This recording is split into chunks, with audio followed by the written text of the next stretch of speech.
एक दौर था जब जावेद अख्तर के दिन मुश्किल में गुजर रहे थे।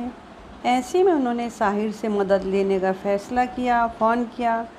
उस दिन साहिर ने जावेद के चेहरे पर उदासी देखी और कहा, आओ नौजवान, क्या हाल है, उदास हो? जावेद ने बताया कि दिन मुश्किल चल रहे हैं, पैसे ख़त्म होने वाले हैं। उन्होंने साहिर से कहा कि अगर वो उन्हें कहीं काम दिला दे तो बहुत आसान होगा।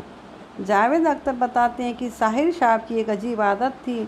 जब वो परेशान होते थे तो पैंट की पिछली जेब से छोटी सी कंघी निकालकर बालों पर फिराने लगते थे। जब मन में कुछ उलझा होता था तो बाल सुलझाने लगते थे।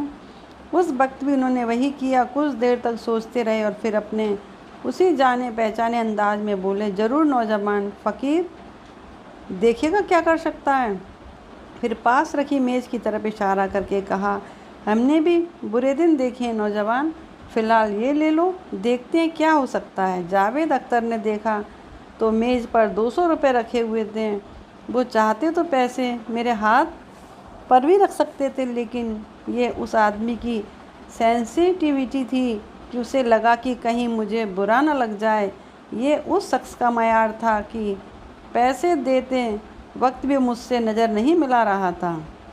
साहिर के साथ अब उनका उठना बैठना बढ़ गया था, क्योंकि त्रिशूल, दीवार और काला पत्थर जैसी फिल्मों में कहानी सलीम जावेद की थी तो गाने साहिर साहब के। अक्सर वो लोग साथ बैठते और कहानी, गाने, डायलॉग्स वगैरह पर चर्चा करते। इस दौरान जावेद अक्सर शरारत में साहिर से कहते, साहिर साहब, आपको वो 200 रुपये मेरे पास हैं, दे भी सकता हूँ लेकिन दूंगा नहीं। साहिर मुस्कुराते। साथ बैठे लोग जब उनसे पूछते कि कौन से 200 रुपये तो साहिर कहते, इन्हीं से पूछिए। ये सिलसिला लंबा चलता रहा।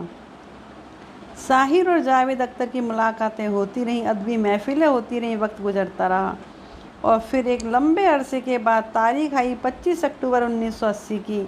वो देर शाम तक वक्त था जब जावेद साहब के पास साहिर के फैमिली डॉक्टर कपूर का कॉल आया। उनकी आवाज़ में हड़बड़ाहट और दर्द दोनों था। उन्होंने बताया कि साहिर लुधियानवी नहीं रहे, हार्ट अटैक हुआ था। जावेद अख्तर के लिए सुनना बहुत आसान नहीं था।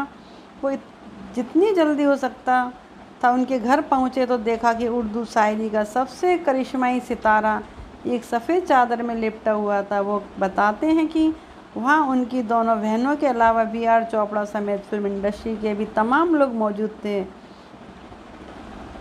और उनके करीब गए और हाथ कांप रहे थे। चादर हटाई तो दोनों हाथ उनके सीने पर रखे हुए थे। आंखों के सामने वक्त घूमने लगा। जब शुरुआती दिनों में उनसे मुलाकात करता था, मैंने उनकी हथेलियों को छुआ और महसूस किया कि वही हाथ हैं जिनसे इतने खूबसूरत गीत लिखे गए, लेकिन अब तो ठंडे पड़ चुके हैं। जुहू कब्रिस्तान में साहिर को दफनाने का इंतज़ाम किया गया। वो सुबह सुबह का वक्त था। रात भर के इंतज़ार के बाद साहिर को सुबह सुपुर्द खाक किया जाना था। ये वही कब्रिस्तान है जिसमें मोहम्मद रफ़ी, मजरूम, सुल्तानपुरी, मधुबाला और तलत महमूद की कब्रें हैं। साहिर को पूरे मुस्लिम रस्म और रवायत के साथ दफन किया गया। साथ आए तमाम लोग कुछ देर के बाद वापस लौट गए, लेकिन जावेद अख्तर काफ़ी देर तक कब्र के पास ही बैठे रहे।